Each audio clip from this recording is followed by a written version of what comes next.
This episode, just like every episode, is brought to you by Mass Monopoly. We're an adventure sports agency focused on fueling the brands that fuel us. Everyone here is an adventure junkie and loves some or all the sports we support. We help to build adventure brands through authentic, value-based marketing, growing the business without selling your soul. No bullshit, just results. Go to massmonopoly.com for a free consultation. We're also brought to you by 508 Adventure Sports.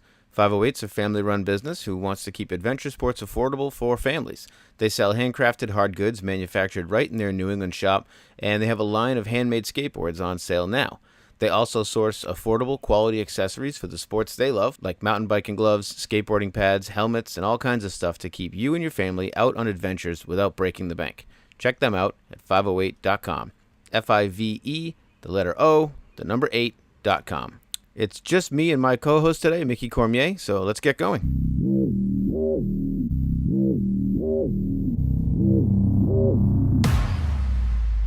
I'm ready to do it.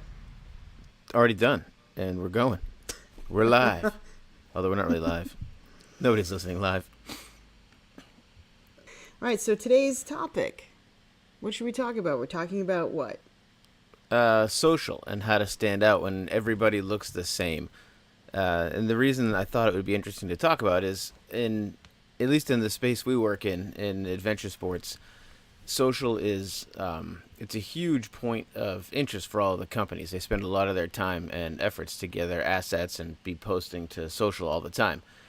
And they do a really good job. If you're a fan, there's a lot of brands to follow, and everything's interesting, right? Your feeds are full of great tricks and jumps and landscapes and, depending on the sport, all kinds of different places.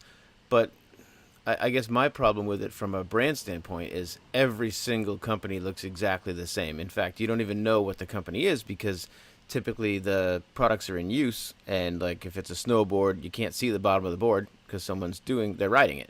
So you don't even know what brand it is. You just know someone did cool tricks. And I guess I have a problem with the herd mentality where everyone's doing what everyone else is doing because everyone else is doing it. Right. I mean, on the one hand, I see where you go. On the one hand, social is that place, where you build it to embrace your tribe, or at least it's supposed to be, right? The place to maintain trust. Most importantly, an opportunity maybe to stand out. So the idea here is rise above the din of sameness, right? I think so. I mean, because social lets you not just put content out there continually and all the time, but it lets you be a little bit closer to your fans and to the users of your products. It lets you be, a lot closer than your website does. Website's more impersonal for sure than social, where people feel more free to share and to comment and to be a part of what's going on. It's just a matter of, as you get closer, you also kind of get a little bit further away, because if someone doesn't come to, say, your Instagram feed or come to your Facebook page or your Twitter account, which they never do, right? That's where it starts, if they might be looking for a particular brand and then follow it. But then once they follow it, now you're in their feed. They're not coming to you. And when the media, whenever you're sharing whatever it is you're sharing, comes through the feed, if it doesn't differentiate you at all, it's just another great shot of someone on a bike or a board, but it's not doing anything to bring people back to you or closer to you. Right. So it's like a bunch of postings of cool backflip, handheld things with the skin knee shots and ollies and 180s and whatever. But they all start to look the same. I mean, as a person who, has a particular interest, obviously we both do. So I start liking, a variety of companies. And you're right. Pick 3 or 4 of those companies, right? And then all of a sudden your feed looks just like a bunch of people, snowboarding or surfing or skateboarding, and the distinction between those fades, because it's right. Not, I've chosen 4 or 5 people. I don't know. Yeah, I'd bet money that you can think in your head right now of the last few cool shots you saw in your feed, but I bet you can't name what brand it was. Actually, you know what? The last one I did see was a Rome board. I do remember because I had to watch it. I actually ended up watching that one 4 times just because the trick was kind of cool. So good on Rome. Well, you know what? You know what? Actually, to be honest, I knew it was Rome before I actually looked at the words, the titling or anything of the actual post, because of the way that it was filmed and the kind of it had a particular style. And I think it kind of came through a little bit. They started with a little something different, and then we cut to this. They have this like way of doing of being like, I don't know, really authentic in the way that their voice about how they like think about who they are, the Rome guys, and it comes. So are you kind of either saying that you see something different than what I'm seeing in social, or you think the folks at Rome are doing something to make them stand out from the rest of the rest of the pack? I think there might be something there, just because when you asked me that question, they are definitely the first people that came to mind. Even though I know they're not the only, they're not the only guys in my feed. There's plenty of guys in the feed, So what did they do to stand out? I don't know. There was something. I think there was something about the characters that they had. There's this guy, and honestly, I don't remember his name. But there's a guy, and he just does these. He does these really. They're not typical. All right, so it's not a typical shot. It's not a guy. He's like racing up to, a ramp, a snow ramp, and then off he launches and he does something crazy and then he lands. This guy does like all of a sudden you're looking at a parked car, and it looks like somebody's backyard, and then all of a sudden this guy comes out of nowhere, and he goes over the car, kisses the car, does a couple little flip things, and then lands on his head, literally in the snow pile that's next to it. Like, I think what happens in the Rome shots that I appreciate are probably not the coolest tricks, but they are showing like the most human looking tricks, like the kinds of things I would do because I'm stupid, and then and then just fail. Because that's something different right there, right? That's fun and that's cool. That's showing the guy landing on his head. He probably did it on purpose, but that's not the way you expect it to end. So they're doing something different in even what they're putting out there, because 90% of what you do see out there is the trick performed perfectly, executed perfectly, landed, and off they go. Which and some of the brands that I've seen recently, they'll post a succession. So they'll post like 3 posts over a few hours or a day, and they'll show the first like 3 or 6 efforts at a trick where they crash, and then they finally show it done right, or in the reverse, they'll show it done, and then they'll show all the tries it took to get there, which that I think is more interesting. And that's where I want to get into talking a little bit about what they can do to stand out. What's a different way? And I think you're dead on. Crashing is a great way, because they don't always show that. Yeah, and I it's not actually the crash, obviously. I think deep down, okay, what people, or at least what I'm responding to on a more human kind of thing is this this authentic thing where I'm relating to this guy who was obviously, as you said, he probably did that. Maybe he didn't. Maybe it was a mistake. I don't know. It doesn't matter. Made me feel closer to that experience, because I could see myself being that ridiculous and doing something that dumb, And we all fall, we all crash. It's part of whatever you're doing, right? Exactly. So sort of connecting on a more individual human way. Mm-hmm. Kind of felt authentic. It felt real. I think that real thing. That's hard. That's a little bit of an intangible, but it's totally doable because they did it, Yeah, I agree. Real is hard. I don't know. So, yeah. So what else? I mean, what else is that? Things to make you authentic. That's a whole other conversation, I guess, right? Yeah, well, why not? Why not this one? Who cares where it goes? I just think that anything we can think through or brainstorm on, what jumps out in the social feed, what can help to trigger. What you really want out of social is someone to interact with it, right? What triggers that? What gets someone to comment, to share? What gets someone to to go from your social feed over to your website or to interact with you as a brand more? What causes that? Like, did you you already follow Rome clearly? Did you do anything from that? Did you like it? Did you go over to their Oh yeah, website and see what they were doing? I totally liked it.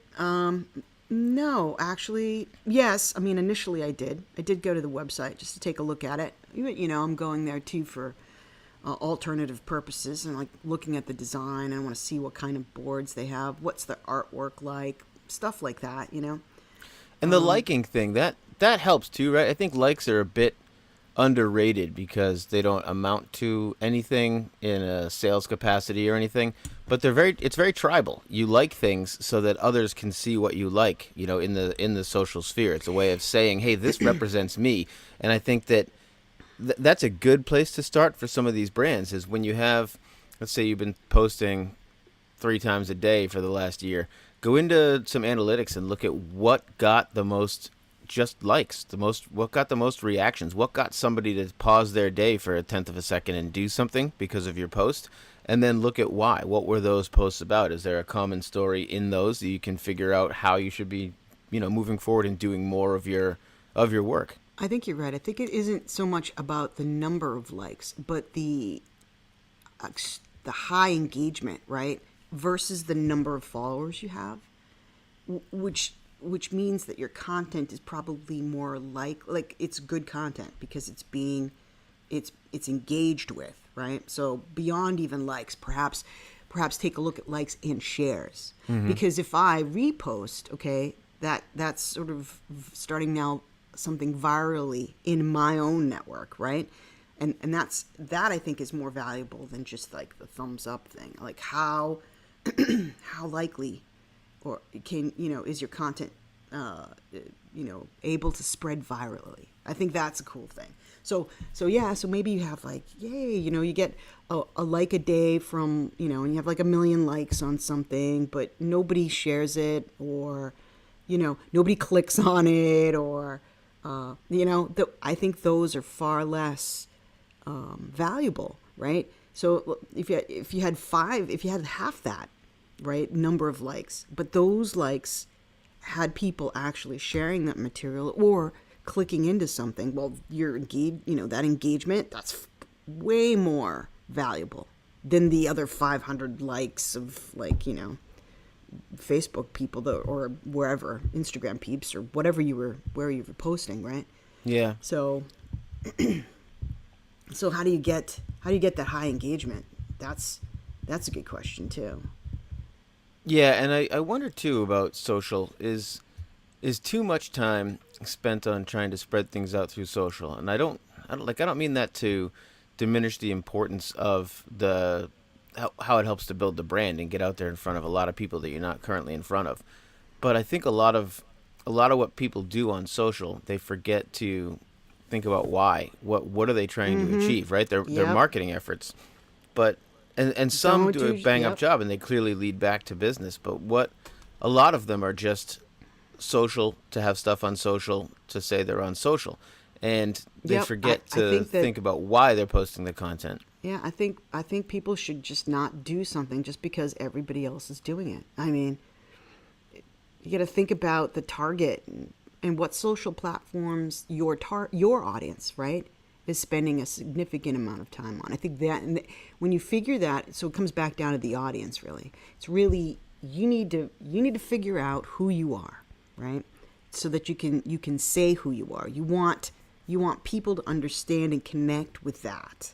The why. Why am I making snowboards or bikes or skateboards or surfboards? What's that for me? And then you need to convey it to that audience that also is going to connect with why you do what you do. Yeah, and I think there's also there's a ton of pressure, as silly as it sounds. There's a ton of pressure to do like everybody else in an industry.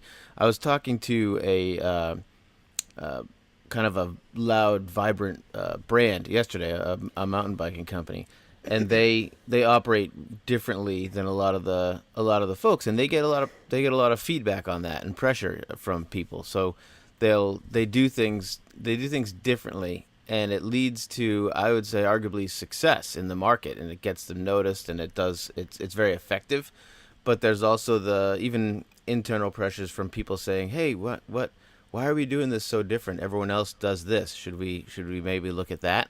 And they have the fortitude to say, "No, no, that's not how we do things. We do things this way." But I don't think everyone, it's kind of like everyone says, "I don't care what other people think," but we all know that when you're a kid on the playground, you care very much about what everyone else thinks.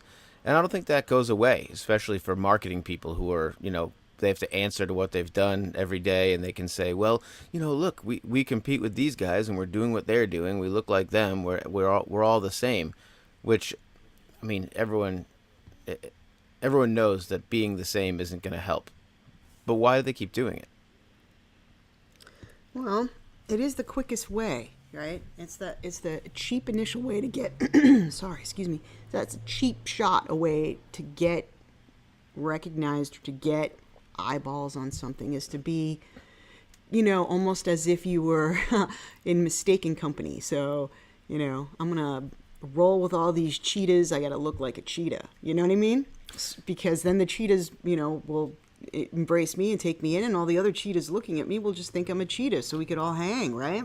What do you think that's about, though? Do you think, and I know there's no black and white, I'm just curious what you think, is that more trying to get noticed by being like everyone else? Or is that sort of a cover your ass strategy where you can show that you're doing what's normal in the industry to like your boss, to whoever marketing answers to? Is that a safety net? I think it's a little bit of both things. Probably. I also think that maybe, maybe it comes also from a real lack of, it could come from the brand. It could come from a lack of strength in voice in the brand. If the brand is trying to be too many things to too many people, that kind of vanilla thing, you're stuck with it. And what are you going to do? Well, you got to do what everybody else is doing just to maintain relevance. Because if you've got genuine, if you're responding thoughtfully to interactions that are tailored and responses to an audience, it's a unique voice. There's nothing that you. It's like talking to. I think the problem is you look at this platform, this digital space, and think it's different than talking to you face to face. Yes, technically it is. I'm not looking in your eyeballs. I'm not smelling your sweaty man sweat from over here. But it's at the same time, right? We're having a genuine conversation. It's not faked. I'm still talking to you. I want to hear what you have to say. I think we have to make a new T-shirt. #SweatyManSweat. Supposedly you want to hear what I have to say. The kind of genuine interaction that happens, that is, this kind of thing that would happen in a digital space is not less valuable than a handshake or, seeing somebody eye to eye. I think it's a misconception to make it minimalized, to minimize the effect that it has with people. I think this space could influence people in an actually deeper way than that interaction. Some people people are defining themselves now a lot by whatever they outwardly say to the world. This is me. This is my box, my tribe. This is what I'm interested in. It sort of defines me. And for what it's worth, I can sit here and talk about bold brands and doing things differently and the people that stand out. But there's also the flip side of that coin, where if it works, it works. If all the top brands are doing this one thing, then maybe you do explore chasing that and seeing what you can get out of it, learn from it, because it's working, right? I mean, there's certain things that Apple does, there's certain things that Nike does that work, and brands copy it, and it works for them too. I mean, I can sit here on my soapbox all day. I prefer when brands do stand out, but there probably is some herd mentality that helps too, because you can glom on to trends. You can become part of, by piggybacking on someone else's success with a campaign or a hashtag or an idea or a concept. You can piggyback on some of that traffic, some of that search. Yeah, and I'm not saying that that's not a valuable way to start. I think that's a total valid way to start. I think I'm suggesting that, and peer research and peer auditing. Totally, you should look at what others are doing, and gauge. What you should be doing is being honest. Gauge, am I doing this just to be different? Is it better? Can I say it's better? Is what I'm doing better? Is it just different? If it's different just to be different, there's no value to your audience in it being different, then you might as well run what everyone else is doing. But I can't believe that there isn't something like nuggety, in all of the brands that can be used in a unique way. I just don't think that I think they take a look at what everybody's doing and they just start doing it. They get some result, right? That's positive. So the inclination at that point, right, is why should I change? Why should I do something different now?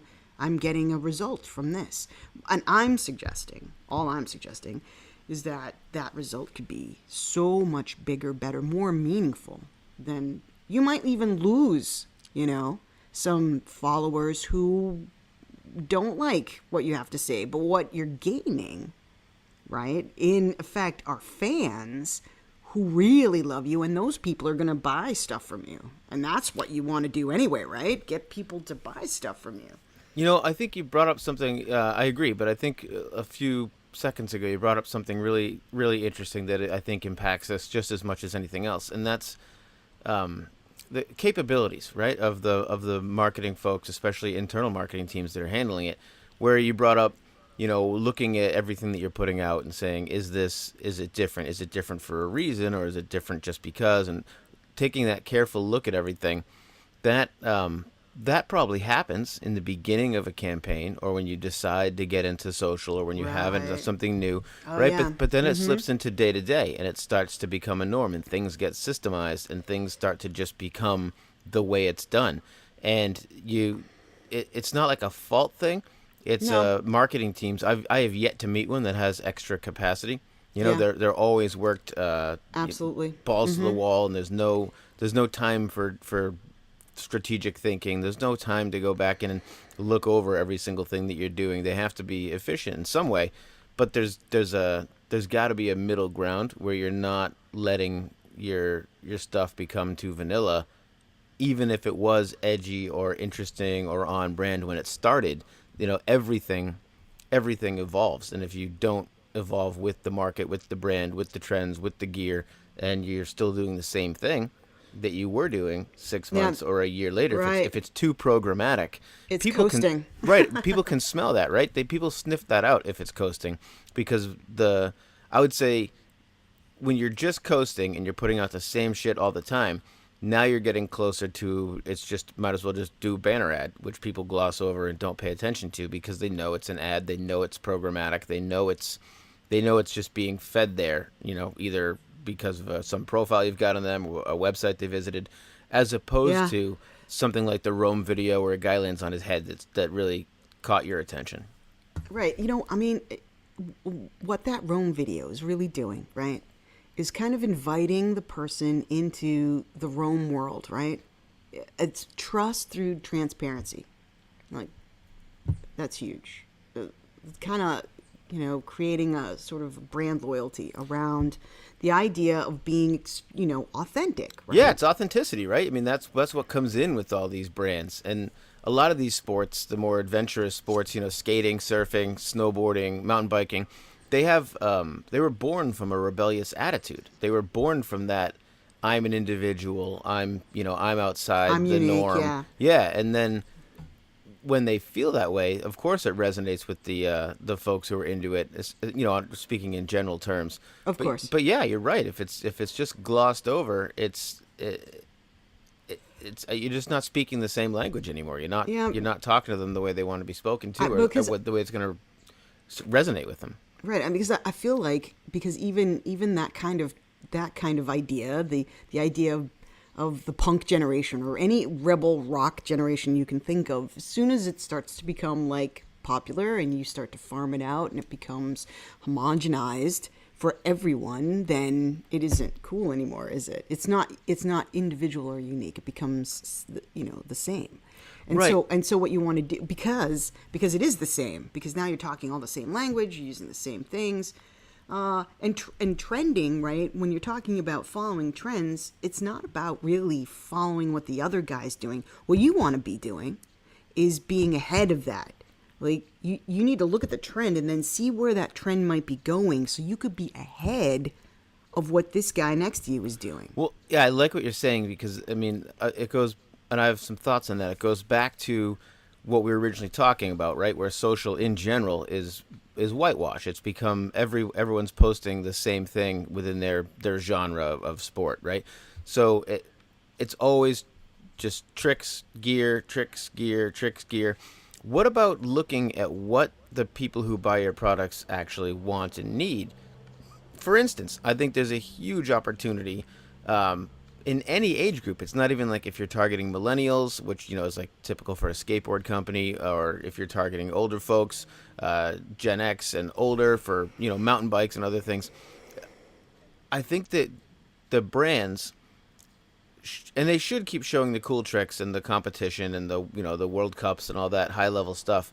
But that is 1% of the market, and I doubt it's 1%. That's a top end of the market, where most people that they need to be interacting with don't watch the World Cup. They don't watch the X Games. They don't have Red Bull TV. They're just not interested. They like riding their bike or their skateboard or their snowboard, and they do it because it's fun and it's one of their hobbies. Those are the people that buy the bulk of the products, and I think there's a missed opportunity for doing a lot of like value-based content and carrying it through to social, where you're teaching them how to set their bindings. You're teaching them how to clean their chain. You're teaching them how to get more out of the sport that makes them connected to you, as opposed to a product that connects them to you, or some pro rider or someone doing a trick. Like I just think there's an opportunity with social, because it's more personal, to have a better relationship by offering value that you can provide as a brand, because you have that knowledge. Because you make bikes, how to tune a bike a lot better than I would, where I haven't learned how to do it, so to speak. Or same with a snowboard, right? I might look at my snowboard and I might strap my feet into my bindings every year the way it came. But what if there's a way I could ride better, and I just haven't had the information to tweak them or understand why I might change the angles or what I might do. I think and I'm not just talking about how-tos with equipment, but how-tos with, body position, or how to ride different hill types, or there's so much that you can do to offer just insights into getting more out of the sports that make it personal, that make it human, that I think opens up a much deeper conversation between the brand and the customer than when it's just, oh, hey, nice trick, cool ollie. Right. No, that's totally. I think what you're talking about is totally the secret sauce, because that's like a unique thing, to each company. I think each company's got to have. I mean, they won't be successful if they're not. If they don't have like this unique thing, a reason, that raison d'être, their why, right? And that why is conveyed through, like, I make bikes because I want other people to ride and have fun just like I do, and do it in an affordable way. And that, right, that's a message. Mm-hmm. That's a reason. So maybe they're guys that build community, and they promote groups and teams and all of that stuff, because they want all the people to join in and ride. And maybe what you're talking about, they've got leadership, and their leadership wants to talk to you about how they ride and how you can ride better. I mean, those kinds of things, those are really cool. Those are like little personal, real stories that you can share with other people. It lets them behind what I was talking about, that sort of, that transparency, truth and transparency, that lets them see behind the wall, behind the magical curtain, and shares that secret sauce you have as a company with those potential people. I think that's kind of a cool thing. I mean, and I think that relationship where you're transparent, where you're more authentic, that's how you create relationships in life, right? When you have a decent back and forth between two people, that's a relationship. And I think that as a brand, that establishes a trust and it creates a connection where do you want somebody to buy one of your products once in a store, or do you want someone to have a relationship with you and buy something from you 5 times over the lifetime of that relationship? Exactly. And I think you do that, not through, well, it depends on the industry. I'm speaking in blanket terms. But in Right, adventure sure. sports, you don't do that by discounts and No, bulk sales. You do it by making somebody feel like they're represented well by you. There's a connection between exactly. you, your brand, and them that make them go out on the hill, go out to the park, wherever they're going, whatever their sport they're doing. That they feel properly represented. They feel like they're expressing themselves with what they've chosen to buy, with the gear they've chosen to use.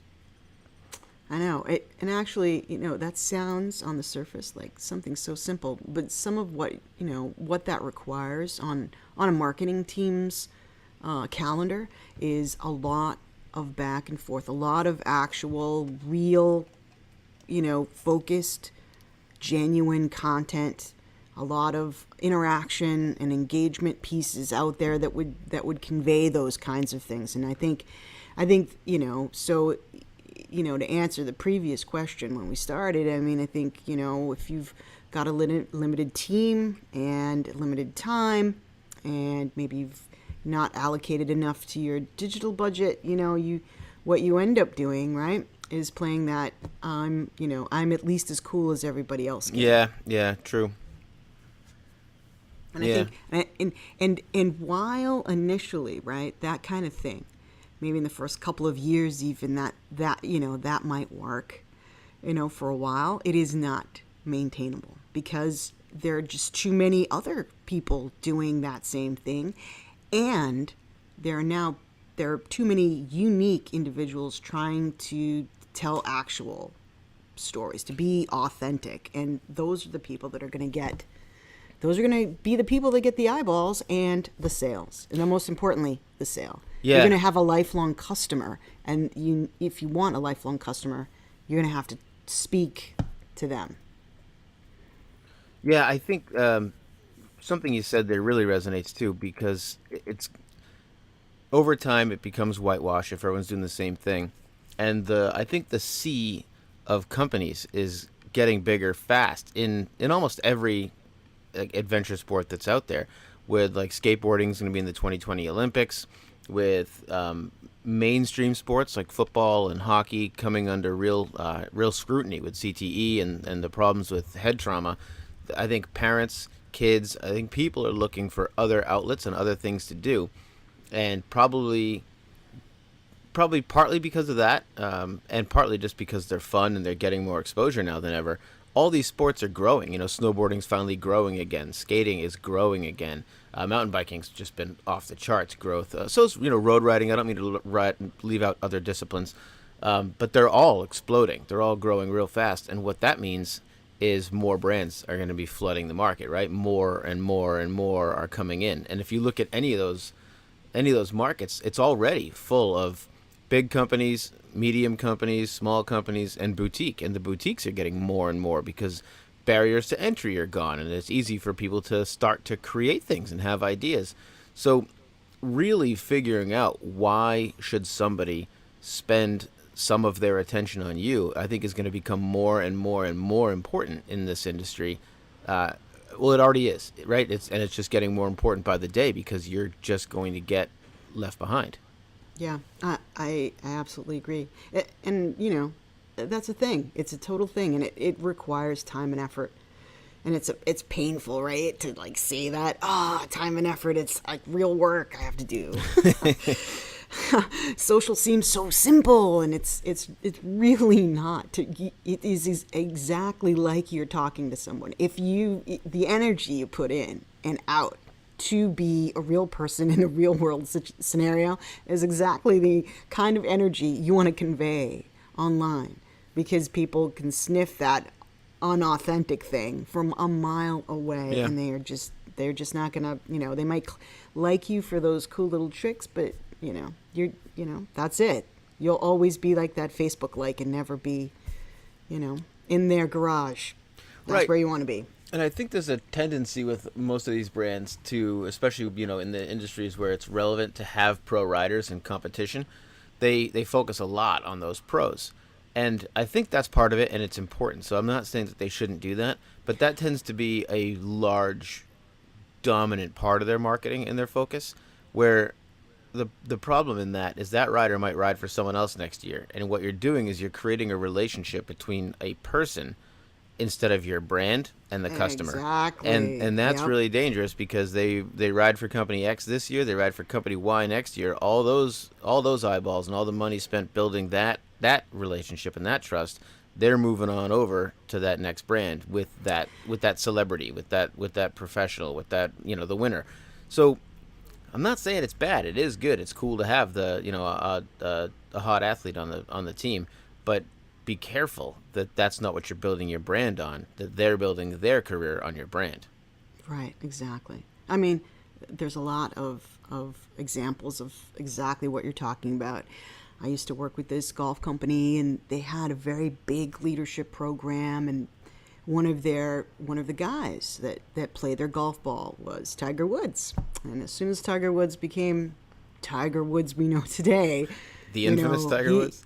the infamous no, before the infamous Tiger Woods, maybe just the Oh, Tiger okay, Woods, okay. the crowned with like gold Yeah. on his head and King just Tiger. cannot miss, and King Tiger. So as soon as King Tiger becomes that guy, he's off. Nike gets him, you know, and then who do you think that they're following Tiger Woods. Yes. They're not following you anymore. It's Tiger. What is he playing? I'm playing that now. So hanging your hat there, you're absolutely right. That is not the way to go. Right. And do you want the Tiger Woods? I mean, shit, yeah, you want the Tiger Woods. But then I think you got to be careful how you position your relationship with Tiger Woods so that your brand becomes the relationship, not the athlete. Yeah. Yeah, exactly. Yep. I really find that interesting, don't you? I mean, going back to what you just said about Olympic skateboarding, that is such a fascinating, awesome thing. You know what It's going to else be is- awesome. Oh my God, yeah.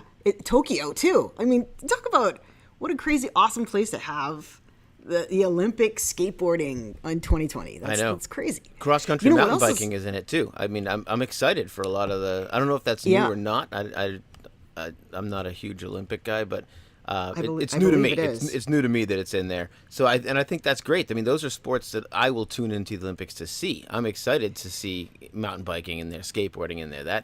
That's of interest to me. Well, it also includes surfing, dude. So Nice. I'm personally excited by this as well. I've been waiting for them to say, "Hey, surfers, you're a sport too. You have skills." Is that Let's new? do- Is surfing new too? Absolutely. The surfing community has wanted that to be a sport for forever. Well, shit, that just goes to what I was saying about these industries getting bigger rapidly, and that's going to be a catalyst. I mean, once the Olympics airs, you're going to have the ones positioned to sell cross-country bikes and skateboards and surfboards that will help people get off the couch after they watch the Olympics. They're going to be positioned well. I think that's amazing. That whole industry is going to blow up. That's going to be fantastic. That's really interesting. I'm going to watch, and I'm thinking about surfing. I mean, how do you judge surfing Oh, in well, the Olympics where... Go ahead. Yeah, it's based on well, they already have a World Surfing League. So we already have like World Cups of surfing that happen during the year. Contests. Sure. But those are sponsored by, major brands like Quicksilver or whoever, right? And so they're basically filmed through, wherever they think the best swell is going to be. New York once had one, which was funny, because Quicksilver sponsored Montauk, Long Island, to have an event, and it got lucky because the East Coast isn't really known in the summertime for No. like large swells, but we had some sort of a miracle swell. And Kelly Slater was incredible, and the whole thing blew up, and it was awesome. But it's like those kinds of things are really dependent on Mother Nature. Mother Yeah. Nature in that sense can really wreck your game. But then, that's when a real professional shines, because they can make that stinky slop wave that I could never ride. I couldn't even get on it. They can make it look simple. They could do like amazing little quick little snap things, and my eyeballs pop out of my head. Yeah, that's what I was thinking about though. With how do you judge it in an Olympic setting where you're is a lot on chance, right? There's a lot on luck, where the Olympics isn't supposed to be luck. Where I'm thinking of like slope style for snowboarding. There is some luck in where you get wind and you can get different slight weather changes throughout the day, but the course is the course. You're riding down the hill on the same features as everybody else, where every single wave is totally unpredictable, totally new. And it's totally different, right? Do they have to just build a giant wave pool and make it all even? What I'm thinking is that they might actually do that. They might have a wave park. Those are very popular now. Kelly Slater has one down, I think it's in Florida, that, generates, I don't know, I don't remember how long it is, but it's a huge wave. And like all the pros have been on it at least one time, and they do a lot of practicing down there. So they use his surf. So as a guy who's going into retirement, I say that and I just cry inside because that guy's amazing. But, he's decided, he's like looked at this and said, hey, I can generate an awesome wave. And that's fun. What can we do with that, right? It makes it viable, right, to have an Olympic setting, because now you're right. You've now created a course that's unified. So now it's not just Mother Nature and that guy who has some luck and who can like read the waves and pick the right one and get in the right spot. And you're right, some of that has to do with like instinct. That was Kelly Slater's thing. I think they always called him the wave god, because like he just knew. He just picked the right one every single freaking time. It was maddening. In this case, boom, you level the playing field, and now it's really up to that rider's specific brand of skill set. Yeah, this should be really interesting. I got to read up more on it, like how they're gonna handle that. I mean, it's not as if Japan doesn't have waves; they've got waves. Sure, but aren't you pissed off if you're an Olympic athlete and you get sent out for your turn, and the biggest wave that comes up is like a 3-footer, and everyone else is riding huge waves, and that's just all right. Too bad, guy. Too bad. That's your shot. In competition, it happens all the time. They'll call the competition in the middle of the day because the swell just stopped. It stopped rolling. So we'll start again tomorrow. It's like very surfery. Yeah, it is what it is. Chill about it. It is what it is. It just seems like in an Olympic setting. Yeah, how does that actually work? Yeah, they have sponsors and timing, and they can't just delay. We'll just wait a week while the swell builds up again. No, it's not like that, right? Well, plus I just feel like the human element. I feel bad for the athletes who have been training and positioned themselves to get into the Olympics, and then they travel across the world to compete, and then, well, here's your shit wave. Go home. I mean, I guess it is what it is. There's risk in the sports, and there's definitely luck in the sports too. With all of them, I mean, look at downhill mountain bike racing. You think there's not luck that you even lived down those hills? Like, of course there is, but I don't know, and I don't have an argument for it. It just seems like the Olympics needs to do their best to remove luck, because professional competitions, like you're talking about with surfing competitions, or if you're looking at the downhill World Cup and biking, those are corporate run with sponsors by professional riders, and they're going to do 20 of those races in a year, or those competitions, or whatever it might be, whether it's surfing or skating or snowboarding. They're going to do a lot of competitions, and that sort of levels the luck playing field for the riders in different countries and different competitions. The Olympics is one time, you get one shot, and then maybe in a number of years down the road, you could get a second spot, but probably not if you had bad luck the first time, right? That to me is just so daunting. Wow. Okay, dude. Get this. Because all of this conversation has just made me curious, I went and looked it up. And everyone was talking about Kelly Slater's wave pool, and they believed that maybe that would be like how they would do it, and the objective being an unchanged course, like you were saying, like a half pipe or a track. No. They actually decided that it will take place in the ocean, and it will be called at Shida, which is like this Shida. It's a name for a beach located 40 miles outside of Tokyo in the province of Chiba. What's So the they're gonna. what's the shark situation there? Big ones? No, it's no. I mean, it's the Pacific, so yeah, they probably have shark, but I don't think we're not talking great whites that eat people. They don't get a lot of, they don't allow shark attacks over there. It's not like Australia. Yeah, they have to like float guys out there to check for sharks. And one of the contestants last year nearly got eaten. That was sad. He had to actually beat the shark away with his board. It Oh was yeah, pretty yeah, I cool. remember that. Yeah, you remember that guy? Not cool. I know. You were like, not cool. I'm not No, going in there. No, hell no. So that's an interesting decision, right? So you're wrong, man. They don't care about it being the same track or any of that. They're That's just heavy. gonna go. Here we go. We're gonna go on this beach. It's gonna be wild. Yeah, I'm not saying they care. I'm saying I care. Like I feel bad for the Olympic athlete that gets the short end of the stick. I want to see the fair shake so that the athlete gets to compete, not the luck of the athlete. That's so interesting. Yeah.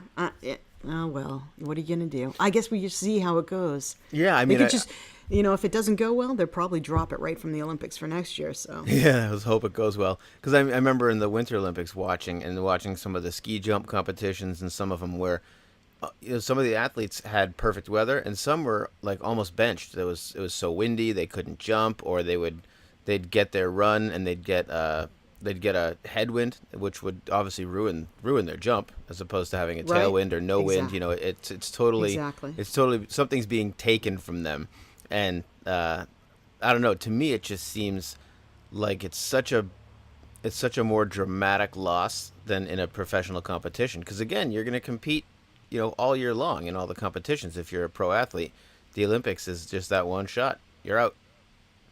Wow. Yeah, I don't know. I guess we're gonna have to wait and see. That's gonna be cool. All right. Well, did we talk this through? And I think I've said what I have to say. You got anything else? I got not much else actually. I mean, I think we can leave with like, what do you think? The two big bullet points from this would be what? Be authentic, be real, be transparent, and that gains you trust and earns you the right to be my in my garage. I think everyone thinks they are. So I think look harder at, are you actually being authentic? Are you actually being yourself and different? Because everyone knows that and says that of course you have to be yourself, but then there's no proof in that pudding. And then the second one, I think, is ask how you can help the people that buy your stuff. How can you provide them with things they would find interesting? Right. Always thinking about your audience. Yeah. Who they are, what do they want, and how you want them to become part of your family. Right. You think about your brand, what it is that you produce and sell, what makes your brand unique, and then how can you take that and influence and make their life better in some way, shape, or form in the capacity that you play in their life. So if you're a brand, how can you help them get more out of why they would even know who you are? So if you're a snowboard brand, or if you're a bike brand or a surf brand, rather than just saying, hey, we have the great tech, we've got good prices, whatever your actual sales differentiators are, how are you going to make me enjoy surfing more? How are you going to make my time on the bike better? And focus on some of that, and then let that relationship build the sales differentiators. I think that's the most important thing. And then you need to execute on it, You need to work on it, and it needs to be something that is done almost, monthly and looked at monthly or bi-monthly or even weekly, depending on what's going on, right? It needs to be worked on. It needs to be reviewed. It needs to be checked and measured. You got to make sure you're doing the right thing. And that's the greatest thing about digital. You can make a pivot anytime in the process. You can just say, oh, this isn't working, and pivot and make it, change it. Yeah. Find the way that works, I I think that, I also think that too many people take it for granted that digital's just there and people are there and they're just going to see stuff and it's just there, and they're not putting the work in, they're not putting the effort, and it's kind of showing. Yep, I agree. Boom, that's your homework, Brands. Go do that stuff. Yeah, go do that stuff. All right. All right. Well, it was a pleasure talking with you once again, sir. So fun. So fun. You little crazy Viking, you. All right. See ya. All right. Ciao.